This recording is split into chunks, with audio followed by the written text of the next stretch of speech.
Thank you very much, David, for the kind introduction, and thank you to Davo and Mike for this excellent webinar series. Can you see my screen okay? Okay, so as David said, I'd like to talk today about adverse cardiac remodeling following myocardial infarction, and in particular a new therapeutic target called Runx1. So following myocardial infarction, you get the generation of three main zones. The first is the infarct zone, which is generated by the prolonged ischemia due to the coronary artery blockage. You then get the remote zone, which undergoes numerous cellular and extracellular matrix changes, one of which is eccentric hypertrophy, where the cardiomyocytes begin to lengthen and thin. And this in itself contributes to the dilation of the heart following myocardial infarction. You then get this border zone, which is this perfused but hypocontractile rim of cardiomyocytes that surrounds the infarct zone. Now, the border zone cardiomyocytes, denoted here by these marching soldiers, actually find themselves on this newly created frontline position, and they face a barrage of pathological processes. Now, the pathological processes are originating from this infarct zone. And we often think of the infarct zone as this dead and fibrosed tissue, but in the first few days post-MI, you actually have a maelstrom of activity here, ranging from inflammation, cell death, or stress, fibrosis, and reactive oxygen species generation. And all of these processes go on to shape the border zone into this region of increased transcriptional activity and leads to reactivation of fetal genes. Now, both of these processes are really important because they impact not only just on infarct expansion, but also impact on the size, the shape, and the function of the whole heart post-MI. Now, clinically, the adverse cardiac remodeling, which is what we call these changes, manifest as three main things: spherical LV dilation, LV wall thinning, and impaired contractility. And the significance of these findings or these changes for the whole heart for patients can be seen in these two graphs. So the lower your ejection fraction, i.e. a measure of your contractility, and the larger the volume of the heart, as measured by the end diastolic volume, i.e. how dilated your heart is, the more likely you are to die or be hospitalized due to heart failure. And so one of the main aims of our labs is to identify novel therapeutic targets with the capacity to limit adverse cardiac remodeling following MI, and thereby limit the progression of patients with MI to heart failure. So the target I'll talk about today is Runx1. This is a transcription factor that binds with core binding factor beta. And together, it enables binding to DNA, which can either activate or repress a large number of target genes in normal development or disease. Now, Runx1 is very well known within the hematological research area because it regulates the differentiation of hematopoietic stem cells into mature blood cells. So what about Runx1 and the heart? Well, we know that Runx1 is present in neonatal cardiomyocytes, but it's minimally expressed in adult cardiomyocytes. What we and others have shown, though, is that Runx1 expression is reactivated in the human and animal cardiomyocytes post-MI.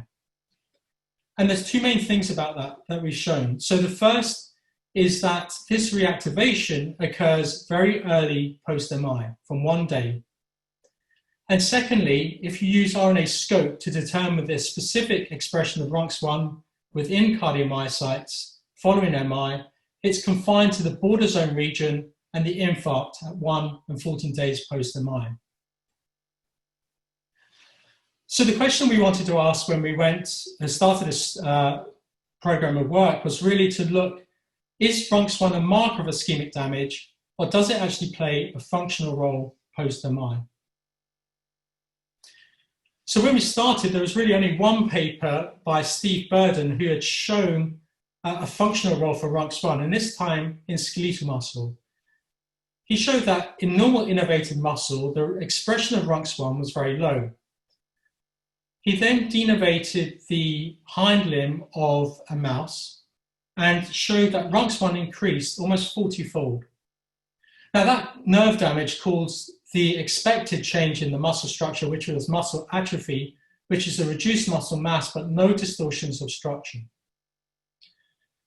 He then did this experiment again, but this time in a mouse where Runx1 had been selectively ablated from the skeletal muscle. And then in contrast to the first experiment where he just got muscle atrophy, he actually got distortions of the structures. So the Z discs were disorganized, the thick filaments were absent, and the sarcoplasmic reticulum became dilated. So from this paper, the presumption was, in skeletal muscle at least, that during denervation, Runx1 has a protective role. And so our hypothesis going into this study really was that the increased Runx1 expression in the heart post-MI protects the heart and improves cardiac function. So to test this hypothesis, we used the mouse model of MI induced by permanent coronary artery ligation. It has all the hallmarks of the clinical disease. So it has spherical LV dilation over time. It has LV wall thinning. And if we use pressure volume loop catheters and echocardiography, we can observe a dilation of the heart as the PV loops shift over to the right, and we get a reduction in the systolic contractility of the heart. So to test the hypothesis, we took tissue from different regions of the heart and we plotted it against the pressure volume loop analysis, in particular an index of contractility, which is dPTT max, and relaxation, which is dPTT min. Now, if our hypothesis was correct, we should have seen a positive correlation. But as seen here, what we observed was actually completely the opposite, a negative relationship. And that was either with or without the infarct region included in the analysis. So Runx1 negatively correlates with cardiac function. Now, we were conscious in those experiments that actually we had taken we'd taken tissue from the different regions, but included all the different cardiac cell types, some of which may also lead to increased Runx expression. And what we really wanted to know was, what is the contribution of Runx1 in the cardiomyocytes to this negative relationship? So we generated a cardiomyocyte-specific tamoxifen-inducible Runx1 deficient mouse. And using the Crelox technology, we were able to generate 3 main groups. Firstly, the experimental group, which is our Runx1 deficient mice. And secondly, 2 control groups, one controlling for the Cre allele and one controlling for the Flox allele. So now our hypothesis has changed to Runx1 mice are protected against cardiac dysfunction post-MI based on those negative relationships. And to test that, we use serial echocardiography in this instance, fractional shortening, which is a measure of contraction over time following MI. So here are control mice with MI, and we can see, as we would expect, a decrease in contractile function that progresses over time. Here is our Runx1 deficient mice, but this time just operated as a sham procedure. And this is important because what we were able to show was that there's no change in the basal phenotype. However, if we induce MI in those mice, instead of the decrease in cardiac contractile function, we actually got this remarkable preservation of LV contractile function. If we use echocardiography to look at wall thickness, the LV wall thickness, after 2 weeks in control mice post-MI, we get wall thinning, as we would expect with adverse cardiac remodeling. We see no major basal phenotype in the Runx1 deficient mice with a sham procedure, but with MI, instead of this thinning, we actually get preservation of the wall thickness. As I suggested a few slides back, we can also use the PV loops to see how dilated the heart is. So you can see here, this is the PV loop of the control mice post-MI, and this is the Runx1 deficient mice post-MI. So we have a shifting to the left, indicating that we have a reduced end diastolic volume, end systolic volume, and therefore an increased ejection fraction. So the ejection fraction is preserved and LV dilation prevented in Runx1 deficient mice. So to go a little further into why those hearts are protected against the dilation, we looked at the length of the cardiomyocytes in the LV and the septum. In the control mice post-MI, we get this cell lengthening, but that is not there when we have Runx1 deficient mice post-MI. And the same goes for the thinning of the cardiomyocytes, either when you measure the LV diameter or the cross-sectional area. So in the control mice post-MI, you get a reduction in diameter or a reduction in the cross-sectional area, but that is not apparent in the Runx1 deficient mice. So the Runx1 deficient mice have a prevention of eccentric hypertrophy. So these mice are really quite special. They're protected against the key hallmarks of adverse cardiac remodeling, eccentric hypertrophy, therefore cardiac dilation, ventricular wall thinning, and impaired contraction. Now, the easiest way to have explained this would have been to find a change in the infarct size.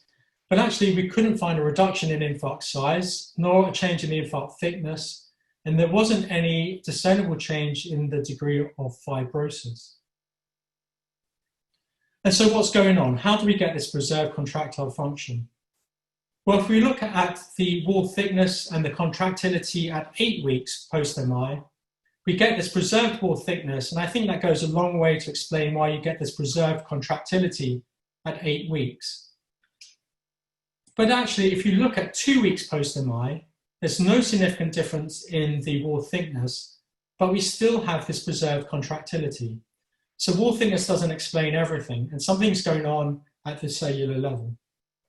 And so to look at this, we looked at excitation-contraction coupling, in particular looking at the link between the electrical activity and myofilament contraction and relaxation, which we know is this rise and fall of calcium concentration within the cytoplasm of the cardiomyocytes. We know that that originates from the sarcoplasmic reticulum, which is the store of calcium within cardiomyocytes. And it's important for two main reasons. Firstly, we know that in patients with heart failure, the amplitude of this SR-mediated calcium release is reduced, leading to poor pump function. And we know that under certain circumstances, you can get abnormal release of SR calcium during the diastolic period, which can propagate in these forms of calcium waves occurring here, and that can lead to triggered arrhythmias. So the spatial temporal changes in calcium within cardiomyocytes can contribute to the two phenotypes observed in heart failure patients, which is poor pump function and triggered arrhythmias. So what happens to the calcium transients within these Runx1 deficient mice? So here are the calcium transients from the two control groups post-MI, and this is the calcium transient from the Runx1 deficient mice post-MI. So we have an increase in peak, we have a decrease in the minimum calcium concentration, and therefore an increase in the amplitude. What we also notice is a reduction in the time constant of calcium transient decay, which means that the calcium returns back to diastolic levels at a faster rate. Now, one of the major determinants of the calcium transient amplitude during systole is the SR calcium content. And what we're able to show by applying caffeine to these cardiomyocytes to induce a caffeine-induced calcium transient amplitude was that the amplitude of this caffeine-induced calcium transient amplitude was increased. And this means that the SR calcium content is increased. Now, there's two ways that this SR calcium content can predominantly be increased. The first would be to reduce extrusion from the cell via NCX, but we did not show any difference as measured by the time constant of caffeine-induced calcium transient decay. And the other main reason you can get an increase in SR calcium content would to be an observation that you got an increase in circular activity, which is this pump that drives calcium back from the cytoplasm back into the SR. And when we measured this, we did see this increase in circular activity in Runx1 deficient mice post-MI. And just to confirm that this increased calcium transient amplitude leads to increased contraction, We can do single cell shortening measurements, and this is the calcium, this is the contraction from Runx1 deficient mice post-MI, which is almost double that in the control mice. So what I've shown you so far is loss of function effects. We wanted to do a gain of function effects to make sure that there was a link here. So we used an adenoviral mediated overexpression of Runx1 within cardiomyocytes. And that showed us exactly the opposite of what the Runx1 deficient mice showed, which was a reduction in the calcium transient amplitude and a reduction in the SR calcium load. And so this was really the first time anyone had shown a link between Runx1 in cardiomyocytes and calcium signaling. So how do we get this increased circular activity? Well, one of the main regulators of circular activity is phospholamban. This is normally inhibitory, but its inhibitory effect on circa can be relieved by phosphorylation via CAM kinase or PKA. Now that phosphorylation is balanced by protein phosphatase 1, which dephosphorylates phospholamban and reduces circa activity. So we took the isolated cardiomyocytes and we looked at, using Western blots, the protein levels of some of these key regulatory proteins and mechanisms here. And whilst we didn't show any significant change in the phospholamban expression, we did show marked increase in the phosphorylation at threonine 17 and serine 16. And what we also observed in the Runx1 deficient mice post-MI was a reduction in the protein phosphatase 1. And what we think is occurring here is that you get this reduction in the protein phosphatase 1, which enables the PKA and CAM kinase to phosphorylate phospholamban unopposed, drives circular activity to a higher level, and pushes the calcium back into the SR, elevating the SR calcium content, increasing the calcium transient amplitude, and therefore increasing contraction of the cardiomyocytes. And just to show that that is definitely one of the predominant mechanisms at play here, we used the PKA inhibitor in the Runx1 deficient mice, and we could show that the circular activity, the calcium-induced calcium transient amplitude, i.e. the SR calcium content, and the increase in the calcium transient amplitude were all nullified by using the PKA inhibitor. So Runx1 deficiency modulates cardiac SR calcium uptake and contractile function, which acts to preserve the LV systolic function. Now, what I've shown you to date here is data from a permanent coronary artery ligation model. But we know that the majority of the patients who have myocardial infarction are treated using primary percutaneous coronary intervention.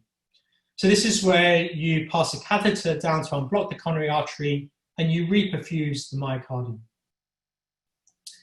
So we have a model of ischemic reperfusion injury in Runx1 deficient mice where we can reperfuse the myocardium. And so we have a temporary LAD ligation for 45 minutes, and then we restore blood flow after 45 minutes, and then serially echo those animals every 2 weeks. So using M-mode echocardiography, we're able to show that the contraction of the heart over time post-MI in control mice, ischemic reperfusion over time decreases. But in our Runx1 deficient mice post-ischemic reperfusion injury, again, you get preservation of LV contractile function in a very similar way to that observed with the permanent coronary artery ligation model. And again, without any significant change in the infarct size. So what I've shown you so far is been published. What we're moving on to now is a couple of questions, and this is all unpublished data. So what triggers increased Runx1 expression in the border zone? And can we therapeutically target Runx1? So as I've shown you already, there are numerous processes that act to shape the border zone to increase transcription activity, one of which is Runx1. And what we've focused on to date is TGF-beta, transforming growth factor, a cytokine, that we know is actually increased very early on in the border zone, post-MI, and impacts on adverse cardiac remodeling. So that's the main reason we chose this one to look at. What we're able to show in adult cardiomyocytes and neonatal cardiomyocytes is that if you apply the TGF-beta, you get an increase in Runx1 in adults and neonatal cardiomyocytes. And that's quite a potent inducer of Runx1 expression. Now we know the TGF-beta acts through SMAC pathways to act on adverse cardiac remodeling and transcription factors. And so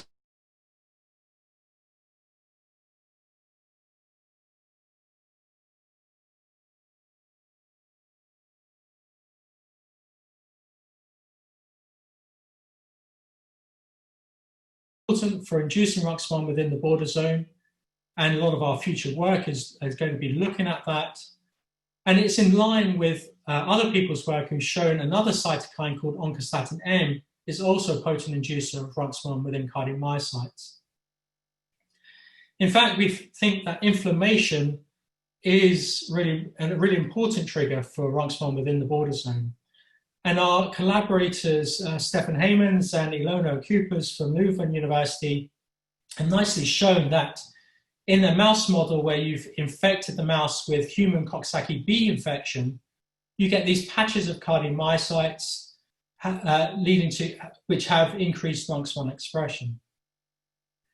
And what we've gone on to show is that in the same model, you get a reduction in cardiac contractile function with the human Coxsackie B myocarditis, but in our Runx1 deficient mice with the same infection, they actually have, again, a preserved contractility. So what we're showing here now is that actually the increased Runx1 expression and knocking it down and its preservation of cardiac contractile function isn't just applicable to myocardial infarction. It's also applicable to myocarditis. And we're interested in this because actually several papers in the last year have shown increases in Runx1. So for instance, in the pressure overload total aortic constriction model, which leads to heart failure, Sadashima has shown an increase in Runx1. Thomas Braun has shown an increase in human patients with dilated cardiomyopathy.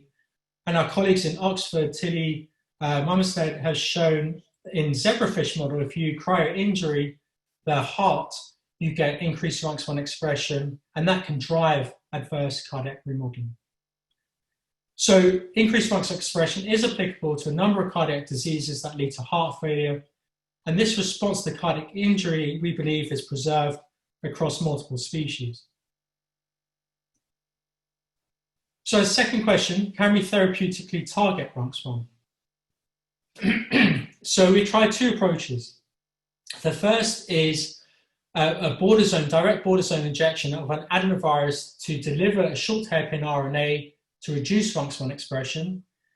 And again, using RNA-scope to determine the specific levels of Runx1 within cardiomyocytes, we can see a reduction of Runx1 expression within the border zone as opposed to RV, LV, and infarct zone.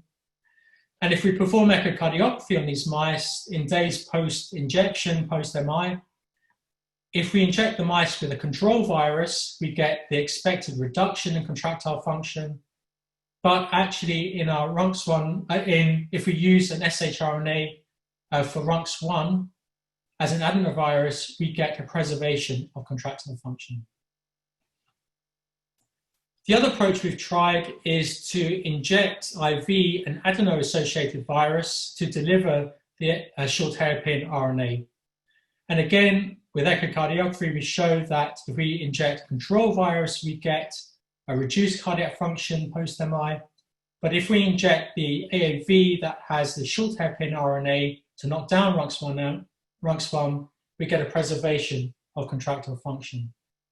So in short, yes, Runx1 can be successfully targeting the heart using a translational approach, and that forms the basis of some of our future work in this area. So in conclusion, Runx1 deficient mice are protected against adverse cardiac remodeling and demonstrate preserved LV systolic function post-MI. And we believe that Runx1 is a novel therapeutic target with translational potential in an important area of unmet clinical need. So it just leaves me to thank the large number of people who have really been instrumental in driving this work and have worked really extremely hard. And also our collaborators in Germany, Thomas Braun, Thomas Cuban, and Stefan Heymans, Leona Coopers, Amara Gyaka, and Lorena Centelin, who have worked with us on the translational AAV aspects. And finally, none of this is possible without our funders, the British Heart Foundation and the Medical Research Council. Thank you very much.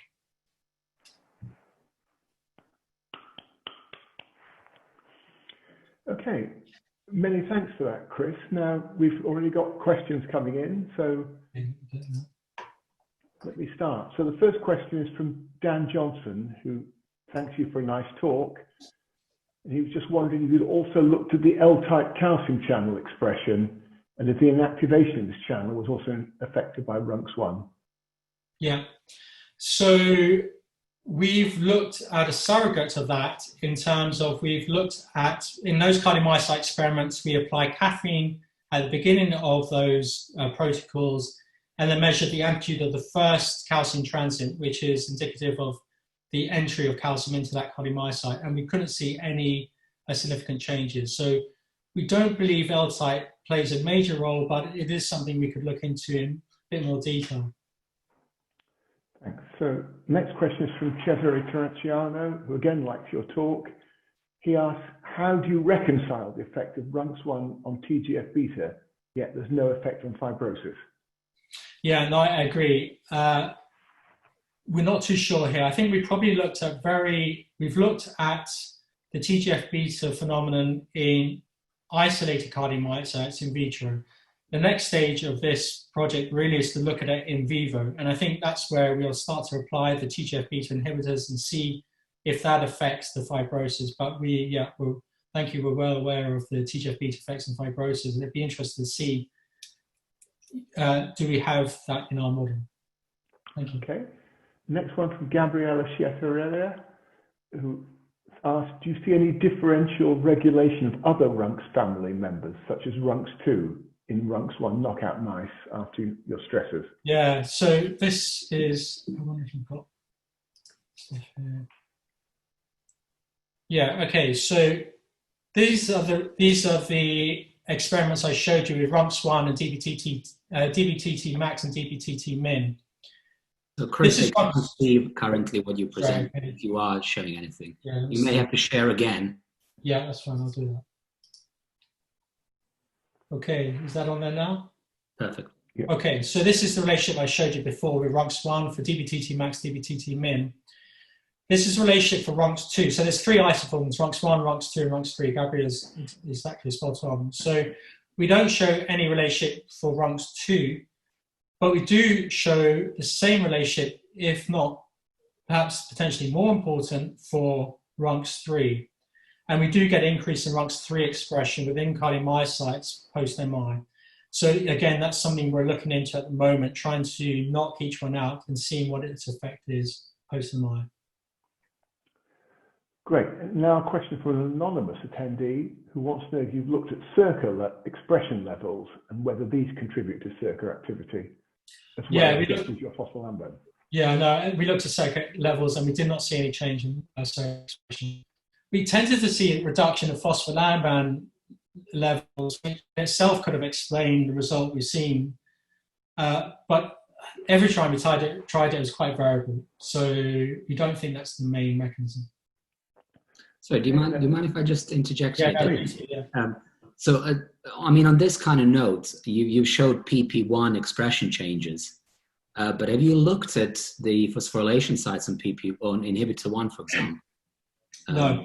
Obviously, Ali Armouche's work shows that quite strongly. Yeah, no. So we did look at inhibitor 1, and I think that is published, that we didn't see any differences in inhibitor 1 expression levels.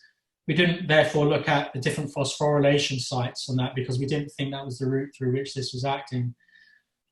What I think is really a hot topic at the moment is the different regulatory proteins that control PP1 activity and expression. And so we've done some bioinformatic analysis now using RNA-seq, and we're investigating 2 or 3 different PP1 regulators that we know in other cell types can be linked to Runx1.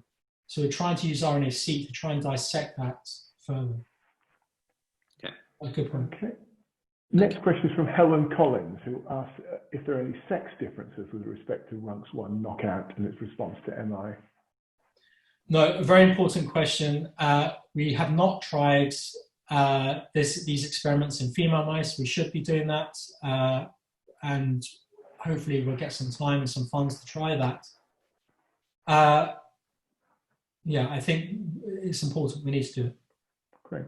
Next question from Alicia Mattiazzi, who likes your talk, but says that the increase in SR calcium reuptake may increase the propensity to arrhythmias. Have you looked for this? No, we haven't looked at that. I think that's a really important point. And as I alluded to, the calcium can change the pump function, but it can also lead to diastolic calcium release.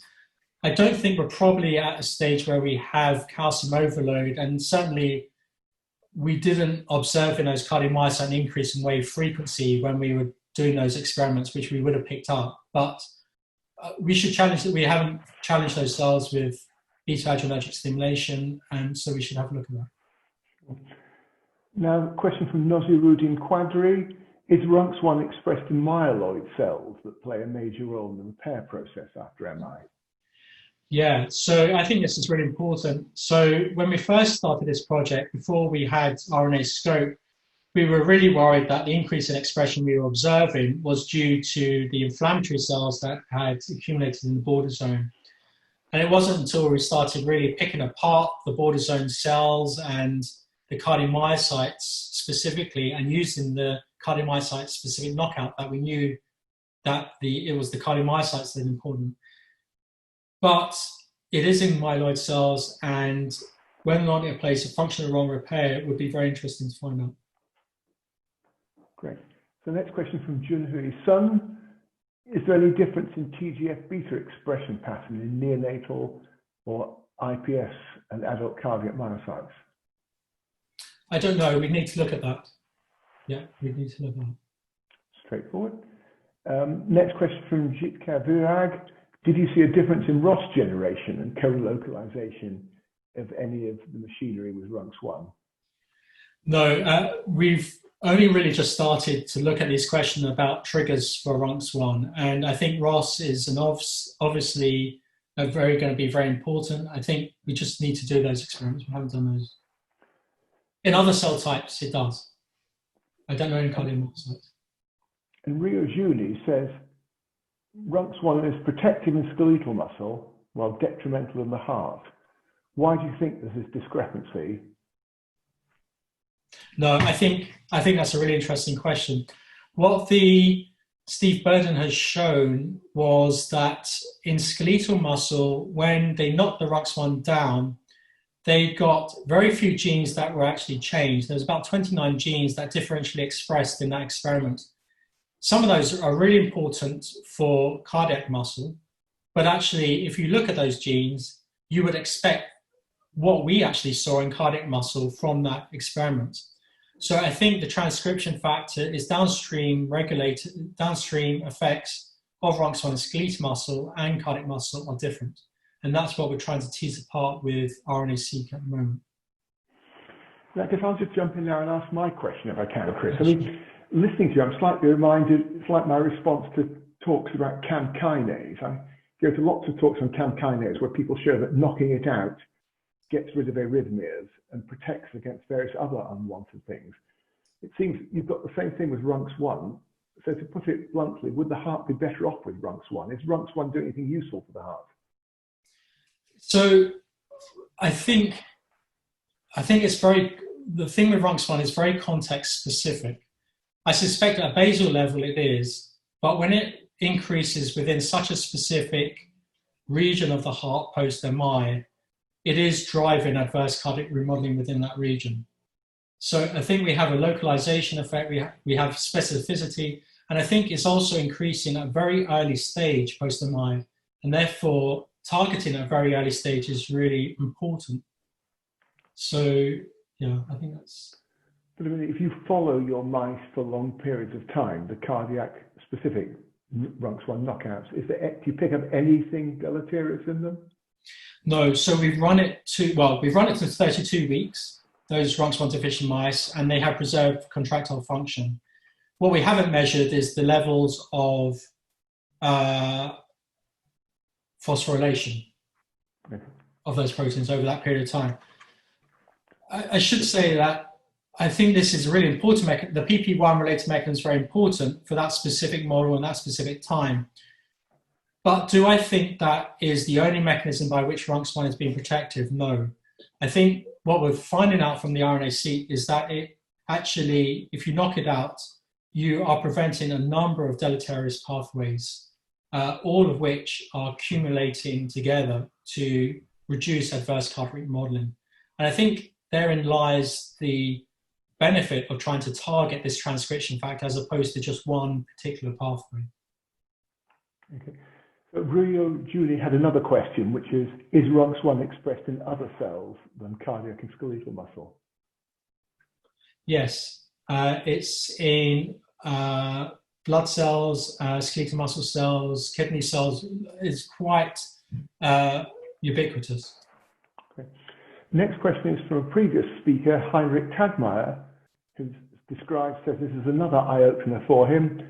And he asks the question, is there a possible link between Runx1 and mitochondrial biogenesis? I'll be impressed, Chris, if you can answer this. We'd love to investigate it. Yeah, I think, yeah, we've got a PhD student who's come to the end of her thesis, and she's done some really lovely work on ex vivo hearts taken from these Runx1 deficient mice, and they're also protected against ischemic reperfusion injury. So I do think muscle contraction, biogenesis, energy is really important for these mice, separate from the actual inflammatory in vivo triggers for these this increased production of Runx1. I'd love to look at it. A question from Steph Anderson. Do you think the mechanism of increased circuit you've presented here is applicable to the enhanced regenerative phenotype also seen in the absence of Runx1? Yeah, okay. So, nice question. So, the zebrafish model that Tilly Mumstead at Oxford has produced, a brand new paper just out, shows when you cryo-injury the zebrafish hearts, which have still retained the proliferative ability in the cardiomyocytes, you get this proliferation and reduction of, and if you knock it out, you can get reduction of the infarct size. We don't observe that in the adult mouse. We have done some preliminary experiments and looking at proliferative ability of neonatal cardiomyocytes with Runx1 reduction using siRNA, and we're very much at a very preliminary stage to look at what's actually happening there. I wouldn't be surprised if something's going on there, but we can't see it at a gross level.